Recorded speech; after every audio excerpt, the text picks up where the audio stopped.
I'm working on a book right now called Slender Trouble, and the purpose of that book is to ask, what is it that we actually mean when we talk about feeling fat?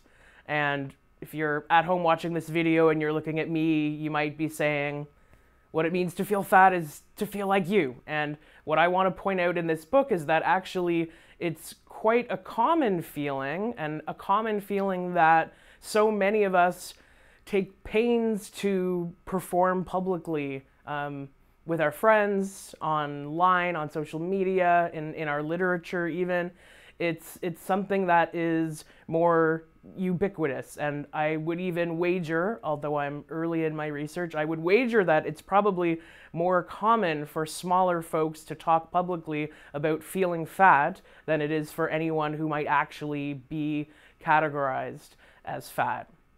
We tend to think of our feelings as these natural things that crop up, we notice them, and they tell us what to do. But the question behind my book is, how do we learn how to feel fat? How do we learn that we do feel fat if we do? How do we learn the ways in which we want to talk about feeling fat? What is this actual feeling? Especially if it doesn't have to do with your body size or your BMI or any of those regular markers. What does it mean to feel fat if so many of us, if not all of us, do?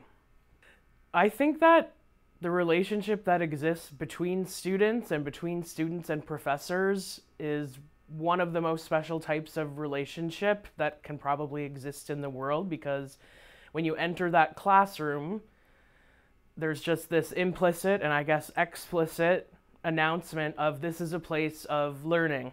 One thing that's really great about the English department at UNB is when you look at how active in research all of the faculty are, you get a sense for the way in which the profs here are still active learners and are still students in a way and are still looking for the freshest takes on issues to bring to students. When you're learning, you're opening yourself to changing and changing your mind and changing yourself. And when you do that together with a group of people, I realize it sounds corny, but you're entering that room saying, you know, we're probably going to change together in some way.